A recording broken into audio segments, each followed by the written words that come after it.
Hi guys, तो चलिए इसमें देखते हैं। आज है 17 अगस्त में पूछे गए तीनों शिफ्ट में जो इतना सवाल पूछे गए थे सभी प्रश्न को इसमें देखेंगे। और अगर आप चाहते हैं कि आपको 135 जो था 135 शिफ्ट में एग्ज़ाम ग्रुप डी का 2018 में जो हुआ था वो सभी क्वेश्चंस आपको चाहिए तो आप कमेंट कर सकते हैं या डिस्क्रिप्शन बॉक्स में इसका लिंक दे देगा, आप वहाँ से भी जाकर ले सकते हैं। और इसमें क्वेश्चन जो है इसका फर्स्ट शिफ्ट का वीडियो अपलोड कर चुके थे, अगर आपने देखे तो उसको जाकर देख सकते हैं। अच्छा, और यहाँ पर है कि 1 अगस्त का यानी कि फर्स्ट अगस्त नहीं, फर्स्ट शिफ्ट में जो 17 अगस्त को पूछा गया था, 17 अगस्त के फर्स्ट शिफ्ट में जो क्वेश्चन आए थे उस क्वेश्चन को हम लोग देखेंगे पहले। तो इसमें देखिए क्या करा, एड्स का फुल फॉर्म पूछा था, एक्वायर्ड इम्यून डिफिशियंसी सिंड्रोम होता। अच्छा, इसी से रिलेटेड HIV है, तो HIV का भी देख सकते हैं। ये HIV वायरस के कारण क्या होता है, एड्स होता है। तो HIV का क्या है, ह्यूमन इम्यूनो डिफिशियंसी वायरस है ये, तो ये इसके कारण होता है यहाँ पर ये एड्स। तो आगे क्वेश्चन देखते हैं क्या है कि किस प्रक्रिया द्वारा सतह का पानी, वर्षा का पानी या बर्फ का पिघलना जमीन में रिस जाता है, मतलब अंदर चला जाता है, जमीन के अंदर चला जाता है, तो इनफिल्ट्रेशन हो जाएगा।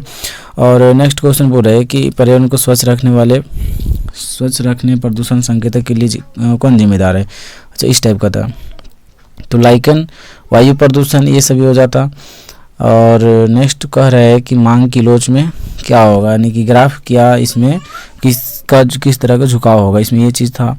और आगे क्वेश्चन बोल रहा है कि दो क्रमागत समजातीय श्रेणी की आणविक द्रव्यमान अंतर कितना होता है, -CS2 का होता है। ठीक है, नेक्स्ट क्वेश्चन क्या बोल रहा है कि अच्छा, इसमें और भी इस टाइप का क्वेश्चन पूछा जा सकता है, इसके दो क्रमागत सदस्यों के अंतर -CS2 का होता है। ठीक है, तो अच्छा इसमें पूछा था दो क्रमागत समजातीय श्रेणी के आणविक द्रव्यमान अंतर कितना होता है, तो इसमें निकालने पर 14 आएगा। एल्किन का सामान्य सूत्र दिया गया है।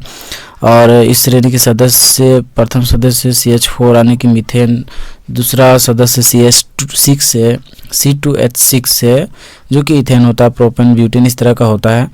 और भी इसमें पूछा जा सकता है कि इसका एल्किन का, यहाँ पर ये भी पूछा जा सकता है कि एल्किन का सामान्य ग्रुप क्या, सामान्य सूत्र क्या होता है, तो एल्किन का CnH2n होता है। और एल्काइन का पूछा जाएगा तो CnH2n-2 होता है, ये भी याद रखना आपको। आगे क्वेश्चन देखते हैं क्या कह रहा है कि पेरियार नदी किस राज्य में बहती है, तो पेरियार नदी केरल राज्य में बहती है जो कि इस राज्य की सबसे लंबी और बड़ी नदी है। अब आगे क्वेश्चन बोल रहा है कि आवर्त सारणी में लिथियम से फ्लोरीन की तरफ जाने पर प्रभावी नाभिकीय आवेश क्या होगा।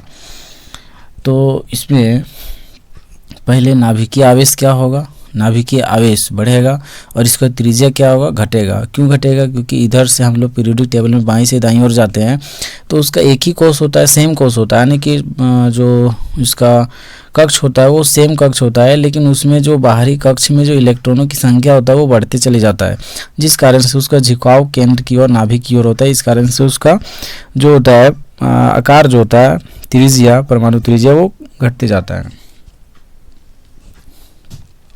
आगे क्वेश्चन कर रहे हैं कि चालो लुकू त्यौहार किस राज्य में मनाया जाता है, तो आंध्र प्रदेश में। जैन शब्द जीन शब्द से निकला है जिसका अर्थ क्या होता है, तो जैन पूछा जा रहा है कि जैन शब्द जो होता है जीन शब्द से निकला, तो उसका क्या अर्थ होता है, तो विजेता होता है। और इससे क्वेश्चन और भी बनते हैं कि जैन धर्म के संस्थापक एवं प्रथम तीर्थंकर ऋषभदेव, और जैन धर्म के अंतिम और 24वें तीर्थंकर महावीर थे। आगे क्वेश्चन पूछ रहा है कि राजीव गांधी खेल रत्न पुरस्कार को कब बदलकर मेजर ध्यानचंद खेल रत्न पुरस्कार कर दिया गया, तो 6 अगस्त 2021 को कर दिया गया। अच्छा, इसमें 2021 से रिलेटेड जो भी है, 2021 में एथलेटिक्स का जो गेम था वो किसने जीता था, तो नीरज चोपड़ा। और यहाँ पर freestyle wrestling Ravi Kumar Dahiya, ये सभी बॉक्सिंग हो गया लवलीना बारगोइन। और हॉकी जो था PR श्रीजेश, ये सभी दिया हुआ है, तो इसे भी पूछा जा सकता है। क्रिकेट जो था मिथाली राज। और यहाँ पर फुटबॉल देख सकते हैं, यहाँ पर सुनील छेत्री। हॉकी जो है मनप्रीत सिंह, ये सभी था। और 2019 में अगर पूछा जाएगा तो ओलंपिक शूटआउट में दीपक मलिक और बजरंग पुनिया रेसलिंग में, ये सभी था। और 2020 में रोहित शर्मा क्रिकेट में, ये सारा यहाँ दिया हुआ, तो आप इसे भी देख ले, आपका एग्ज़ाम के व्यू से इम्पोर्टेंट होगा। और इसमें पूछा जा रहा है और भी इसमें दिया हुआ है, इसमें कुछ जो कि एग्ज़ाम के व्यू से इम्पोर्टेंट है, तो आप वीडियो पॉज करके आप इसे पढ़ सकते हैं। अच्छा, बताया जा रहा है कि यहाँ राष्ट्रीय खेल हर दिवस 19 अगस्त को हॉकी के जादूगर ध्यानचंद की जयंती के दिन मनाया जाता है, यानी कि 29 अगस्त को मनाया जाता है। अच्छा, आगे क्वेश्चन क्या पूछ रहा है कि प्रथम पंचवर्षीय योजना के समय योजना आयोग के अध्यक्ष कौन थे? तो पंडित जवाहरलाल नेहरू। आगे बोल रहा है, इसमें देखिए दिया हुआ है कि प्रथम पंचवर्षीय योजना निर्माण में अर्थशास्त्री, ये सभी, तो यहाँ पर दिया हुआ प्रथम पंचवर्षीय योजना जो था हेरोड डोमर मॉडल पर आधारित थी। सेकेंड पंचवर्षीय योजना पीसी महालोनिबिस मॉडल पर आधारित था। और तीसरा जो था क्या था, तीसरा पंचवर्षीय योजना अन्य नाम गाडगिल योजना था इसका, तीसरा पंचवर्षीय योजना का अन्य नाम। और तीसरा और चौथा पंचवर्षीय योजना के बीच जो अवकाश था वो 1966 से 1969 यानी कि 3 साल का था। कारण इसमें क्या था कि भारत पाकिस्तान युद्ध और तीसरा पंचवर्षीय योजना विफलता थी, ये कारण था। उसके बाद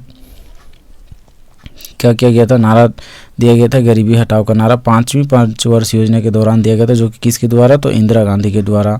आगे क्वेश्चन देख सकते हैं कि पंचवर्षीय योजना ड्राफ्ट डीपी धर द्वारा तैयार किया गया था, ये चीज़ दिया हुआ है। छठा पंचवर्षीय योजना दिया गया यहाँ पर, ये सभी देख सकते हैं। आगे क्वेश्चन करें कि पंचायती राज जो होता है सबसे पहले किस राज्य में लागू किया गया था, तो राजस्थान और आंध्र प्रदेश सेकेंड में लागू किया गया था। और अच्छा, आपको ये बताना है कि पंचायती राज किस जगह से, राजस्थान की किस जगह से शुरुआत किया गया था, तो ये चीज़ हो गया। अब यहाँ पर आगे क्वेश्चन देखिए, 1930 में नमक कर से संबंधित आंदोलन जो किया गया था, तो वह क्या था, दांडी मार्च था। तो उसके एवज में कौन सा आंदोलन किया गया था? अच्छा, दांडी मार्च पहले देखते हैं यहाँ पर क्या दिया हुआ है। दांडी मार्च में 78 लोग, कहाँ से किया गया था, साबरमती आश्रम से, अहमदाबाद से। कहाँ तक, समुद्री गांव दांडी यानी कि समुद्र तट तक। कब किया गया था, 6 अप्रैल 1930 को। नमक हाथ में लेकर नमक विरोधी कानून का भंग किया गया था। और ये जो था कितना किलोमीटर चला गया था, तो 240 माइल, जिसमें 385 किलोमीटर होगा। कितना दिनों तक, तो 24 दिनों तक ये था। और आगे क्वेश्चन कह रहा है कि न्यूलैंड्स के अष्टक में प्रथम और अंतिम पद, तो इसका न्यूलैंड्स का अष्टक सिद्धांत में हाइड्रोजन और थोरियम हो जाएगा। अच्छा, इसके टाइम में न्यूलैंड्स का अपना अष्टक सिद्धांत दिए, तो उस टाइम क्या होता है कि टोटल तत्व कितना था, तो 56 था। इसके बाद जो आया था वह था, इससे पहले डोबेरानर त्रिक था। डोबेरानर त्रिक के टाइम में कितना तत्व था, इसको आपको बताना है। और इसके बाद जो आया था न्यूलैंड्स के अष्टक सिद्धांत के बाद मेनलिफ, तो मेनलिफ के टाइम में कितना, मेनलिफ का आवर्त सारणी उस टाइम में टोटल 63 एलिमेंट्स था। और उसमें इससे रिलेटेड और भी क्वेश्चन पूछा जाता है कि मेनलिफ का आवर्त सारणी में कितने आवर्त और कितने समूह हैं, ये पूछा जाता है। अच्छा, इसमें थोरियम था न्यूलैंड्स के अष्टक सिद्धांत में। और ये पूछा जाएगा कि परमाणु तत्वों को जो सजाया गया था किस क्रम में, किसके आधार पर, तो परमाणु द्रव्यमान के आधार पर सजाया गया था न्यूलैंड्स का अष्टक सिद्धांत। और यह कहाँ तक लागू हो पाया था, ये सभी पूछेगा। तो देखिए यहाँ पर 56 तत्व, 56वें तत्व क्या था, थोरियम था। जिसमें किस गुण के आधार पर, कि प्रत्येक 8वें गुण का प्रत्येक प्रथम तत्व का 8वें तत्व के साथ गुण उसका है सो मिलता है, इस टाइप का था। और भी इस टाइप में इसमें क्वेश्चन पूछा जाएगा, तो ये सभी क्वेश्चन देख लेना इस सब से रिलेटेड। और नेक्स्ट बोल रहा है कि अनंत नागेश्वर किसके स्थान पर मुख्य आर्थिक सलाहकार नियुक्त हुए, तो केवी सुब्रमण्यम के आधार पर, उसके स्थान पर, जो कि 2021 में कार्यकाल उनका क्या हो गया, पूरा हो गया था। उसके बाद है सो इसको अनंत नागेश्वर को बनाया गया था। आई क्वेश्चन बोल रहे कि आपातकाल लगाने के लिए अनुच्छेद नहीं है, तो वो 358 हो जाएगा। 352 राष्ट्रीय आपातकाल है, 56 है राज्य में आपातकाल, राष्ट्रपति शासन लगता है 356 के तहत। और 360 में वित्तीय आपातकाल लगता है। उसके बाद आगे क्वेश्चन बोल रहा है कि महिला एवं बाल विकास मंत्रालय, शिक्षा मंत्रालय और यूनिसेफ के साथ 7 मार्च 2022 को कौन सा एक अभूतपूर्व अभियान का शुभारंभ किया? तो कन्या शिक्षा प्रवेश उत्सव। ये जो अपना पढ़ाई छोड़ चुके हैं उन्हें वापस यानी कि पढ़ाई से जोड़ने के लिए, स्कूलों से जोड़ने के लिए, ताकि वो अपना पढ़ाई पूरा कर सके, इसके लिए ये योजना लागू किया गया था, कन्या शिक्षा प्रवेश उत्सव। इसमें आपको पूछा जा सकता है कि अंतर्राष्ट्रीय महिला दिवस 8 मार्च, ये सभी चीज़ तो याद रखना है। उष्णकटिबंधीय सदाबहार वन किस राज्य में? तो केरल में। और यह इसके रिलेटेड दिया हुआ है कि ये वन जो होते हैं आमतौर पर भारी वर्षा वाले क्षेत्रों में पाए जाते हैं, जहाँ पर 200 सेंटीमीटर से अधिक वर्षा होती है। ये सभी राज्य में पाया जाता है उष्णकटिबंधीय वन। आगे बढ़ रहा है कि राष्ट्रपति रामनाथ कोविंद ने किसको 28 मई 2022 को लोकपाल अध्यक्ष का अतिरिक्त प्रभार दिया था? तो न्यायमूर्ति प्रदीप कुमार मोहंती, ये हो जाएगा मोहंती। तो ये सब दिया हुआ है। आगे बढ़ा कि फ्यूज का तार लंबा और पतला क्यों बनाया जाता है? तो इसमें क्या होता है कि पतला तार में उच्च प्रतिरोध और उसका गलनांक जो होता है क्या होता है वो कम रखा जाता है उसका, ताकि शॉर्ट सर्किट में बचाया जा सके, पूरा परिपथ भंग ना हो, केवल ये जो फ्यूज है ये कट जाए, फ्यूज जल जाए बस। आगे क्वेश्चन बोले कि वर्ल्ड कुश्ती चैंपियनशिप 2021 में कौन वर्ल्ड चैंपियनशिप में सिल्वर जीतने वाली भारत की पहली रेसलर बन गई? तो अंशु मलिक। और आगे क्वेश्चन बोला कि कशेरुकियों के लीवर में SER क्या महत्वपूर्ण भूमिका निभाती है? तो SER यहाँ पर जो है स्मूथ इंडोप्लाज्मिक रेटिकुलम हो जाएगा। इसमें जो है सो क्या रहता है कि detoxifying many poison and drugs, ये सारा चीज़ का, जिसमें विष और औषधियों का विसरण करना, ये इसका मेन भूमिका रहता है। और कोशिकांग का चित्र उसमें देखकर इसमें बताना था, पहचान करना था। ओम का नियम V बराबर IR, अगर ओम का नियम पूछा होगा तो V बराबर IR, ये सही हो जाता। और आगे बोल रहा है कि ब्लैक एंड वाइट फोटोग्राफी में किसका उपयोग किया जाता है? तो सिल्वर ब्रोमाइड का उपयोग किया जाता है।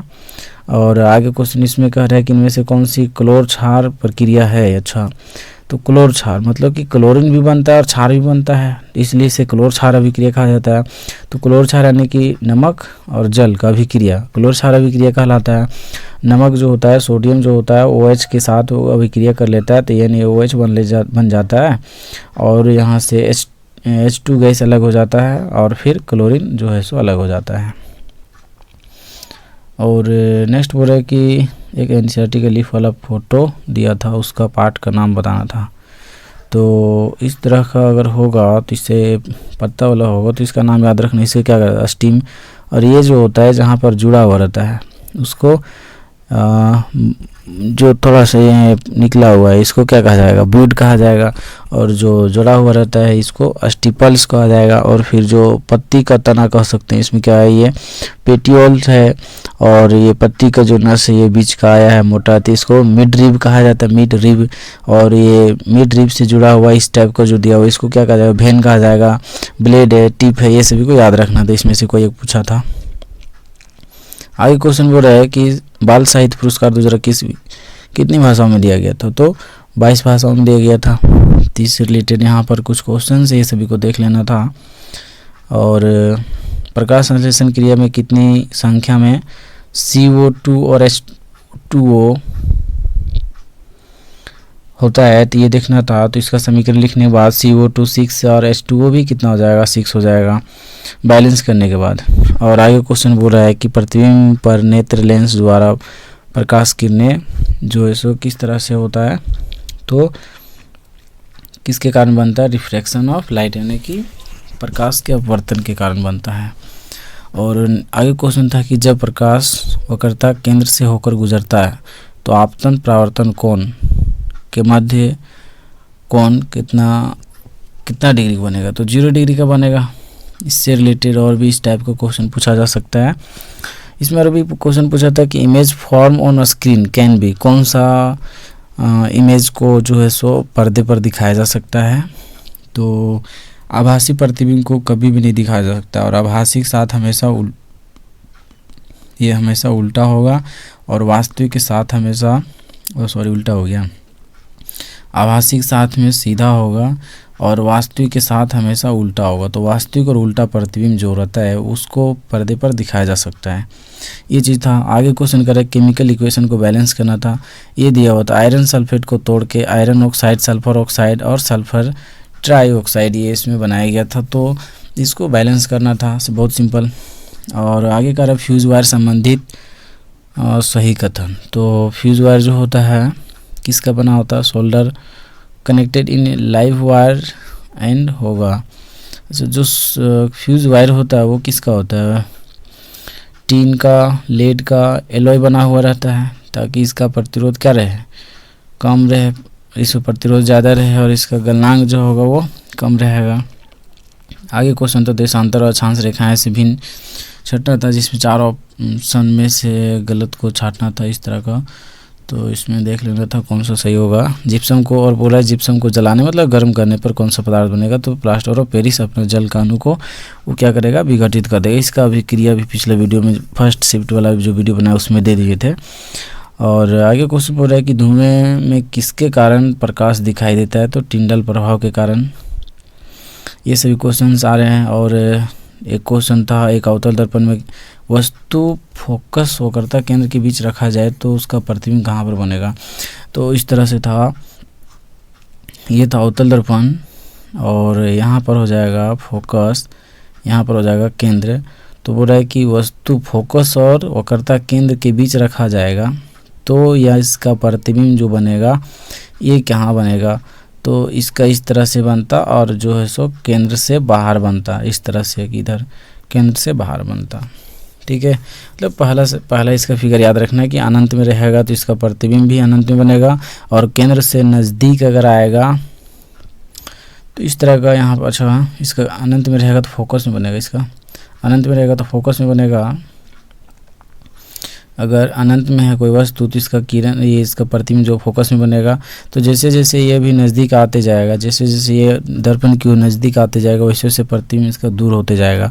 अगर अब यहाँ पर इसका ये किरण जो वस्तु जो है केंद्र से दूर रहे तो इसका प्रतिबिंब ये फोकस और केंद्र के बीच आएगा। अब केंद्र पर आएगा तो इसका प्रतिबिंब भी केंद्र पर आ जाएगा। अगर केंद्र से आगे बढ़ेगा, केंद्र और फोकस के बीच जाएगा तो इसका प्रतिबिंब केंद्र से बाहर जाएगा। अब अगर फोकस पर रहेगा तो अब इसका प्रतिबिंब अनंत पर बनेगा। अच्छा, एक चीज़ और है कि एक स्थिति की फोकस और धुर की, एक धुर है, फोकस और धुर के बीच अगर रहेगा तो आभासी और सीधा बनेगा, जो कि दर्पण के पीछे इसका प्रतिबिंब बनेगा। ये सवाल हो गया। तो इसमें 4 5 6 वो बता दिए। आगे क्वेश्चन बोल रहा है कि विद्युत मोटर में कुंडली के अर्ध घूर्णन के बाद विद्युत धारा की दिशा उत्क्रमित कौन करता है, तो विभक्त बल है, जिसको कम्यूटेटर भी कहा जाता है। आगे क्वेश्चन बोल रहा है कि DRDO द्वारा निर्मित किस स्वदेशी मिसाइल का परीक्षण किया गया, कब, तो 2021 में। तो परले मिसाइल है और इसमें वो युद्ध अभ्यास, जब ये क्वेश्चन पूछा गया तो युद्ध अभ्यास भी पूछा जाएगा। अभी हाल में जैसे 2022 में अक्टूबर में कौन सा देश के साथ भारत युद्ध अभ्यास करने वाला है, तो अमेरिका के साथ। तो ये सभी देख लेना युद्ध अभ्यास। हालांकि 2022 का तो अभी नहीं पूछा जा रहा है, बहुत कम पूछा जा रहा है। तो 2020 और 2021 थोड़ा बहुत मार्च अप्रैल तक का 2022 का भी पढ़ लेना है। और राष्ट्रीय आय संबंधित आंकड़ा कौन सी संस्था जारी करती है, तो इसका CSO जारी करती है। आगे बोल रहा है कि गर्भ निरोधक की सही मिलान करें, तो ये सभी था, इसमें मिला लेना था कौन सा क्या होगा। और बायोडिग्रेडेबल इनोवेशन नीति किसने लॉन्च की, इसको ये बताना था। और आगे क्वेश्चन जो है कि सांस लेने में वायु का आदान प्रदान हेतु फेफड़ों की सहायता कौन करता है, तो श्वास नलिका करता है। और 20 में क्वेश्चन था कि सतवीर सिंह बनाम हरियाणा राज्य दहेज अधिनियम को हाई कोर्ट ने कब निरस्त किया, तो पूछा है कब निरस्त किया, ये क्वेश्चन होगा। या फिर और कोई क्वेश्चन हो सकता है जिसमें 304 धारा 304 के मुताबिक अगर शादी के 7 साल के भीतर किसी महिला के जलने लगने या किसी भी इस तरह का मतलब कुछ होता है, मृत्यु हो जाता है, तो यह साबित होता है कि मृत्यु से पहले महिला को दहेज के लिए प्रताड़ित किया जा रहा था, तो यह दहेज मृत्यु का मामला बनेगा। तो ये किस में था, 304B में है। तो अब देखते हैं इसमें सेकेंड शिफ्ट में जो क्वेश्चन पूछा गया था, सेकेंड शिफ्ट में क्या क्वेश्चन था, सेकेंड शिफ्ट में थोड़ा कुछ मॉडरेट लेवल का था। फर्स्ट शिफ्ट में तो आसान था, बट सेकेंड शिफ्ट में थोड़ा क्वेश्चन जो था वो मॉडरेट लेवल का था। तो देख सकते हैं इसमें पूछा गया अनुच्छेद 279A में किससे संबंधित है, तो ये जीएसटी से संबंधित था। तो जीएसटी भी याद रखना है, जीएसटी कब लागू किया गया था, ये इसका पारित कब किया गया था, ये सभी। और हाँ, जीएसटी कब लागू किया गया था, 1 जुलाई 2017 में लागू किया गया था। 51 ये पूछा, अनुच्छेद 51 क्या था, अनुच्छेद 51 मौलिक कर्तव्य से संबंधित है। और भाषा, राज्य संबंधित आधिकारिक भाषा पूछा गया था तमिल, केरल का, तो केरल का क्या हो जाता, कन्नड़ हो जाता। और बाकी यहाँ पर दिया हुआ सभी को याद रखना है। और आगे क्वेश्चन पूछा कि कंपनी गेल लिमिटेड मध्य प्रदेश के किस सिटी में ग्रीन हाइड्रोजन के निर्माण के लिए एक संयंत्र स्थापित करेगा, तो गुना में। तो इसके लिए ये सभी चीज़ दिया गया है। और संगाई हिरन किस राज्य का राजकीय पशु है, तो मणिपुर का। तो इसमें अब राजकीय पशु भी पूछा जा रहा है। तो इसमें भी है कि देखना है कि गोवा, बिहार गोवा का क्या है, गौर है। और तमिलनाडु नीलगिरी तहर, और इस तरह से दिया हुआ है सभी यहाँ पर सभी का। उड़ीसा का सांबर, नागालैंड का घायल, ये सभी, सिक्किम का रेड पांडा, ये सभी क्या है, इसका राजकीय पशु है। मासिनराम पूछा है आगे क्वेश्चन, मासिनराम किन पहाड़ियों पर स्थित है, तो खासी हिल्स पहाड़ियों पर स्थित है मासिनराम, जो कि मेघालय राज्य में है। आगे क्वेश्चन बोला है कि जनवरी 2022 के अनुसार सबसे अधिक बेरोजगार कहाँ पर था, तो इसका देख सकते हैं हरियाणा में सबसे अधिक 23.4% लोग बेरोजगार थे। जनवरी 2022 में, यानी कि 2022 में भी करंट अफेयर इंटर कर जा रहा है। तो 22 मार्च अप्रैल तक का देख लेना है, मार्च तक का मैक्सिमम, ये सभी था। आगे क्वेश्चन बोल रहा है कि नवरोज उत्सव कौन से धर्म से संबंधित है, तो ये जो है पारसी संबंधित है, तो आपको उत्सव भी देखना होगा। और इसमें क्वेश्चन मानव विकास सूचकांक 2020 में भारत का कौन सा स्थान था, तो 131वां था 2020 में। 2020 का करंट अफेयर को डाला है। तो यहाँ पर फर्स्ट में अगर पूछा जाएगा तो फर्स्ट में कौन था, नॉर्वे था, सेकंड में स्विट्जरलैंड, और उसके बाद फिर आयरलैंड था। और फिर इसका पूछा जाएगा मुख्यालय, यूएनडीपी का मुख्यालय तो न्यूयॉर्क यूएसए में है। 2020 का थीम अगर पूछा जाएगा तो मानव विकास और मानव विज्ञान इसका आ जाएगा। अच्छा, इसमें और भी इस तरह का क्वेश्चन देख सकते हैं, ये सभी क्वेश्चंस आ सकते हैं। तो आगे क्वेश्चन बोल रहा है कि कौन सी नदी अमरकंटक की पहाड़ियों से निकलती है। अमरकंटक पिछला फर्स्ट शिफ्ट में पूछा था, पेरियार नदी कौन सा राज्य से, तो यहाँ पर अब पूछ दिया कि अमरकंटक की पहाड़ियों से निकलने वाली नदी, मतलब इस तरह का क्वेश्चन आ रहा है नदी से रिलेटेड, तो नर्मदा नदी इसमें हो जाएगा। बाकी आगे क्वेश्चन बोल रहा है कि मृदा अपरदन रोकने के लिए क्या सही रहेगा, ये क्वेश्चन था। तो इसमें देख सकते हैं। और आगे क्या दिया हुआ है कि मुख्यमंत्री बसरा बोम्मई ने योग माध्यम इस तरह से था, तो किस राज्य में ये लॉन्च हुआ था, IUF, तो कर्नाटक में। और आगे क्वेश्चन बोल रहा है कि when was the Indian museum act pass, Indian museum act कब पास हुआ, तो 1910 में। आगे क्वेश्चन है कि भारत की राष्ट्रीय आय को सबसे पहले किसके द्वारा मापा गया, तो दादा भाई नौरोजी के द्वारा। कब मापा गया था, 1876 में। ठीक है। और इसमें दिया हुआ इससे रिलेटेड ये सभी क्वेश्चंस, जिसका सांख्यिकी संगठन CSO, जो कि पिछला शिफ्ट में, इससे पहले फर्स्ट शिफ्ट में पूछा गया था, इससे संबंधित। और आगे बोल रहा है कि हाजी अली दरगाह कहाँ है, तो ये वर्ली तट मुंबई पर है, मुंबई में है। इससे संबंधित और भी इस तरह का सैयद पीर हाजी अली शाह बुखारी की स्मृति सन 1431 में बनाया गया था इसे। इस तरह का यहाँ पर देख सकते हैं दिया हुआ है, जो कि आगे आने वाला शिफ्ट में आपका हेल्पफुल होगा। कॉर्पा का फुल फॉर्म पूछा है, कॉपरा कंज्यूमर प्रोटेक्शन एक्ट। ठीक है, इसमें पूछा गया है जो 1986 में पारित हुआ था, replace by the consumer protection, इसे कंज्यूमर प्रोटेक्शन से रिप्लेस किया गया 2019 में।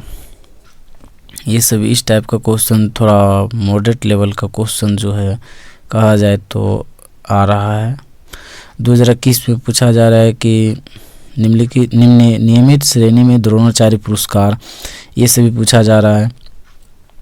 राष्ट्रीय खेल प्रोत्साहन, इससे पूछा जा रहा है। बाकी और देख सकते हैं कि संध्या गुरुंग को किस सपोर्ट में द्रोणाचार्य अवार्ड मिला, तो बॉक्सिंग में है, मिला है इसे। और पूछ रहा है कि किस राज्य पुलिस ने महिलाओं और बच्चों के खिलाफ अपराध को रोकने के लिए पिंक फोर्स शुरू किया गया, तो गोवा पुलिस। पंचायती राज में महिलाओं को कितना आरक्षण मिला है, तो 73वें संशोधन अप्रैल 1993 ने पंचायत में विभिन्न स्तरों पर नोट 21 राज्यों में 50%, यहाँ पर 21 राज्यों में 50% आरक्षण मिला है। आगे क्वेश्चन साइंस का पूछा है इसमें कि वो कर्तव्य त्रिज्या और फोकस दूरी में क्या संबंध है, तो अगर f बराबर होगा तो r/2 होगा और r बराबर होगा तो 2f होगा। और आगे क्वेश्चन था कि 4 ओम और 6 ओम के दो प्रतिरोध श्रेणी क्रम में जोड़ा है 5 वोल्ट की बैटरी के साथ, तो उसमें कितना विद्युत धारा, अच्छा वोल्ट प्रवाहित हो रहा है। वोल्ट प्रवाहित हो रहा है कि इसका पूछा होगा, विद्युत धारा शायद पूछा होगा, नहीं विद्युत धारा नहीं पूछा है। 4 ओम और 6 ओम श्रेणी क्रम में, तो इसका हो जाएगा 8 ओम। इसे न्यूमेरिकल क्वेश्चन था, बना लेना था। ये R दिया हुआ था और इसका भी दिया हुआ यहाँ पर 5 वोल्ट, तो इसमें वोल्ट प्रवाहित कितना हो रहा है ये पूछा है, तो इसको निकाल लेना था। V बराबर I ओम कर लो से। आगे क्वेश्चन एक दिया है कि 25 सेंटीमीटर दूर स्थित बिंब मतलब वस्तु, और पूरा है कि 30 सेंटीमीटर दूर उल्टा प्रतिबिंब, यानी कि इसका प्रतिबिंब दूरी दिया हुआ 30 सेंटीमीटर, तो आवर्धन बताना था। तो आवर्धन इसका निकाल लेना था, m बराबर इसका -v/u से, m बराबर -v/u से इसका निकल जाता। और आगे क्वेश्चन है कि एक समान प्रतिरोध R के तार को यदि 2 समान भागों में विभाजित करते तो उससे क्या हो जाएगा, प्रत्येक भाग का प्रतिरोध उसका आधा हो जाएगा, प्रतिरोध का आधा। फ्लेमिंग का वाम हस्त नियम से पूछा गया था कि अगर अंगूठा और अंगुलियां ये सभी किसका दिशा बताता है, ये सभी था। तो आगे क्वेश्चन कौन सा लैंगिक जनन का प्रकार नहीं है, अलैंगिक जनन का प्रकार नहीं है, तो ये पूछा है। तो अलैंगिक जनन प्रजनन 6 प्रकार का होता है, इसमें से ये सभी इसको छोड़कर जो होगा वो नहीं होगा अलैंगिक जनन का प्रकार।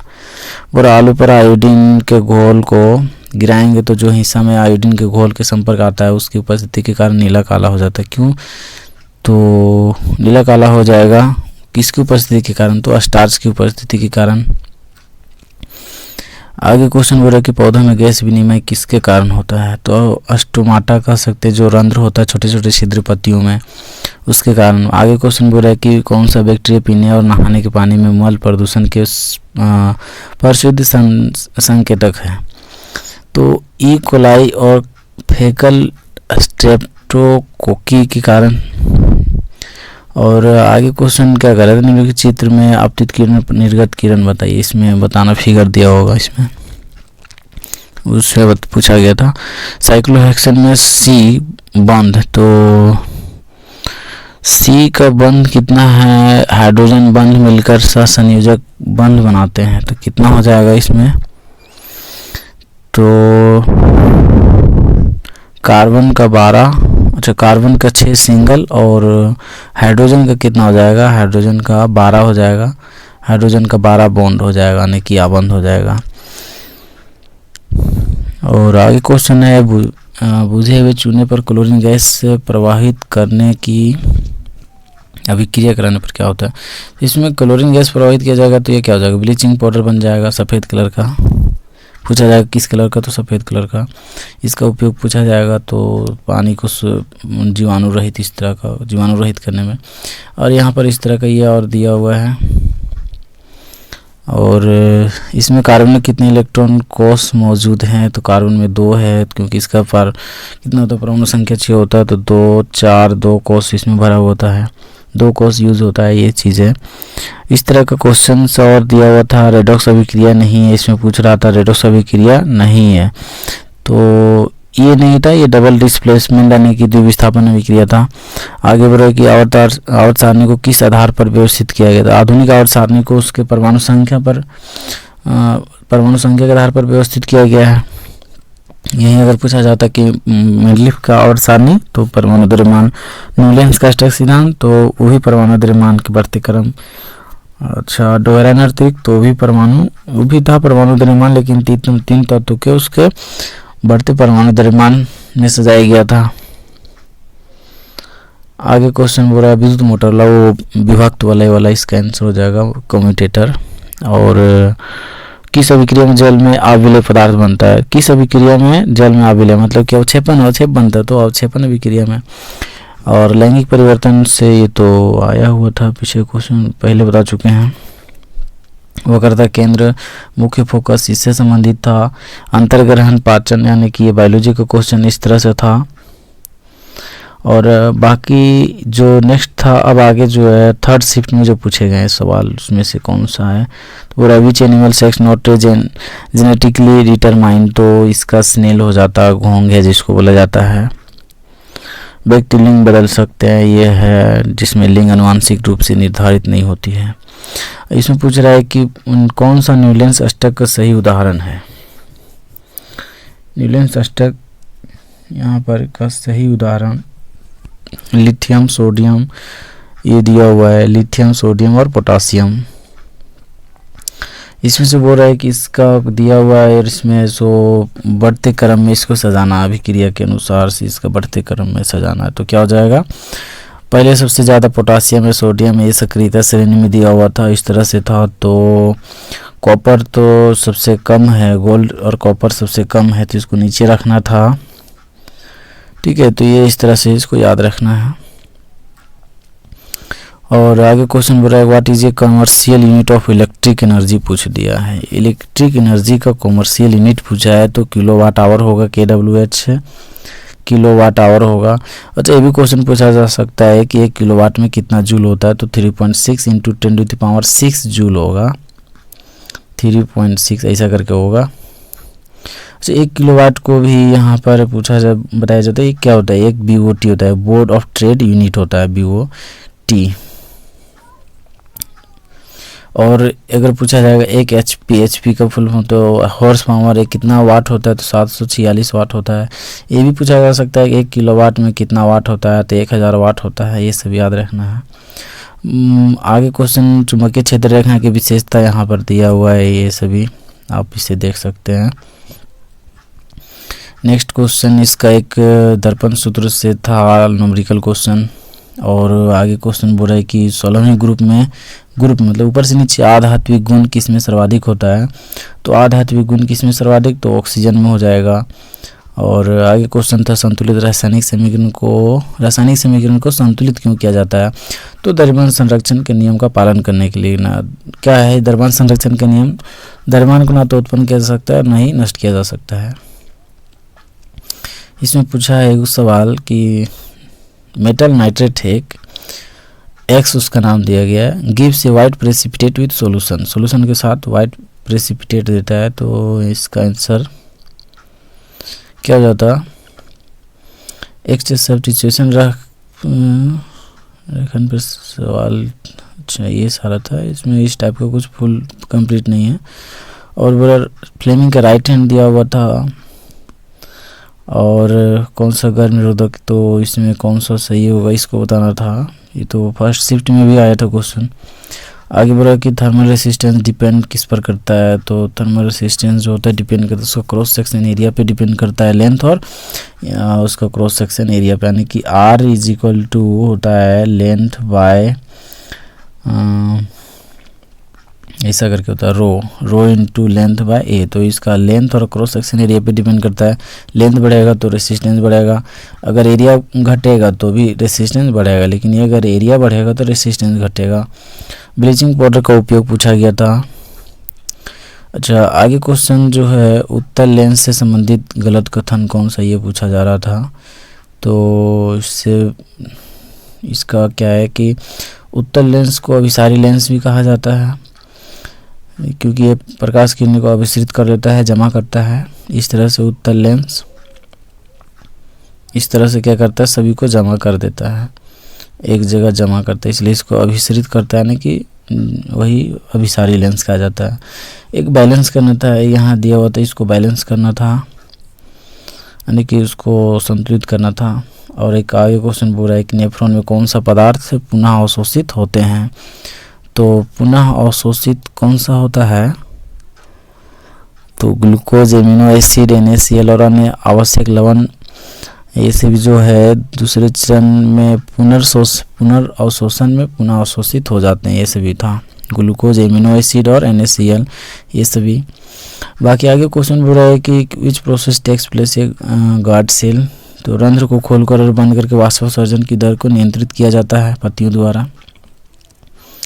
आगे क्वेश्चन था कि if the incident ray fall on the surface normally, मतलब कि किसी सरफेस पर अगर इंसिडेंट रे जो आपतित किरण नॉर्मली गिरे, सीधा जाए, यानी कि नॉर्मल के साथ में पैरेलल गिरे, तो उसका परावर्तित किरण या तो फिर बोले परावर्तन कोण कितना होगा, तो वो 0 डिग्री होगा, क्योंकि आ रहा है 0 डिग्री से तो जाएगा भी 0 डिग्री आपतन में परावर्तन कोण बराबर होता है।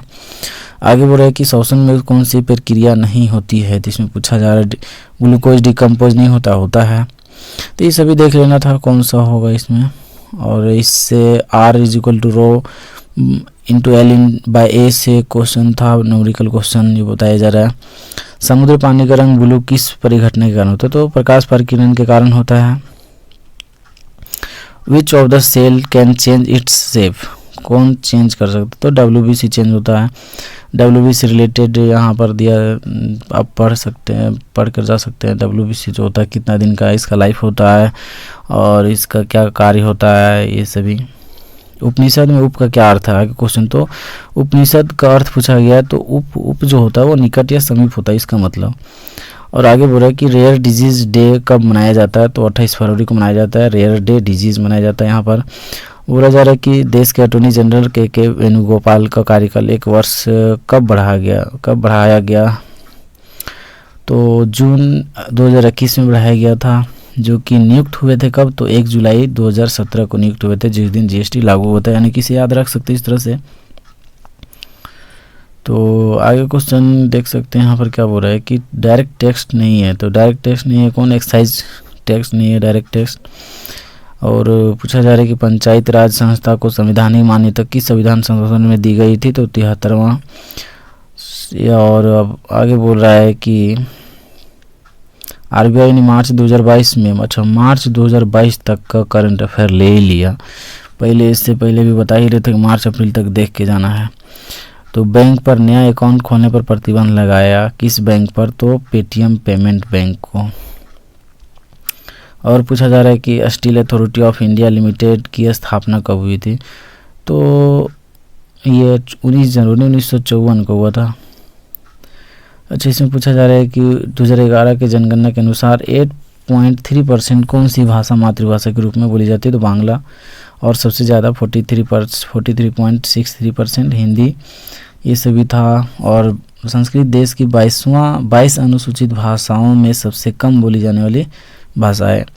इसके बाद आम्र वर्षा क्या होता है, तो आम्र वर्षा ग्रीष्म ऋतु में होता है आम्र वर्षा, यानी कि बोल सकते हैं इसमें कि मई माह में जो मानसून पूर्व वर्षा होती है, मानसून पूर्व जो वर्षा होती है उसे आम्र वर्षा कहा जाता है। अच्छा, आगे क्वेश्चन क्या बोला कि 2021 में भारत ने कितने गोल्ड मेडल जीते हैं, तो 4 गोल्ड मेडल जीते हैं।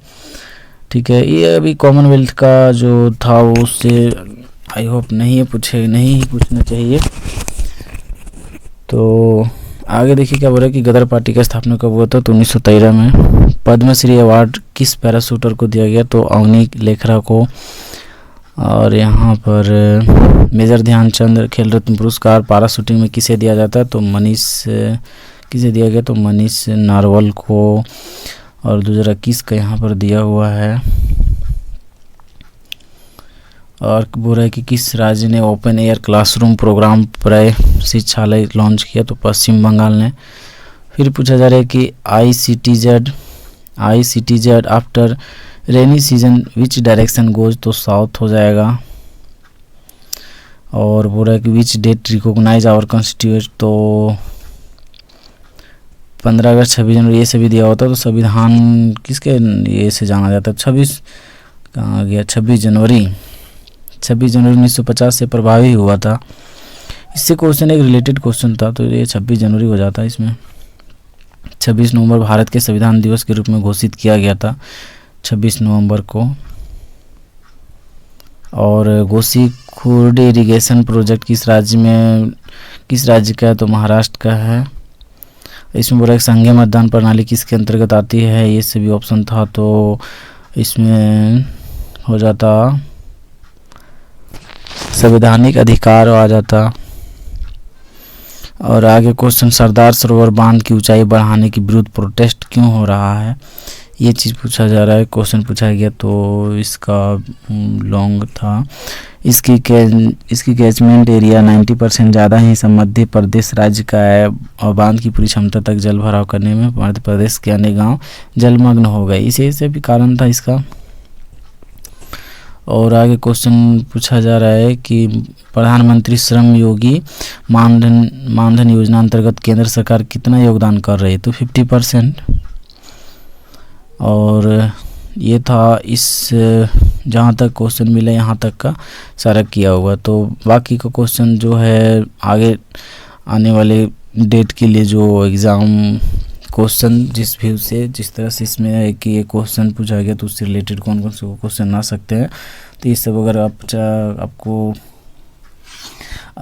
आपको हेल्पफुल होगा तो इस तरह का वीडियो आपको बना देते रहेंगे, अवेलेबल करा देंगे। तो आप चैनल पर बने रहें।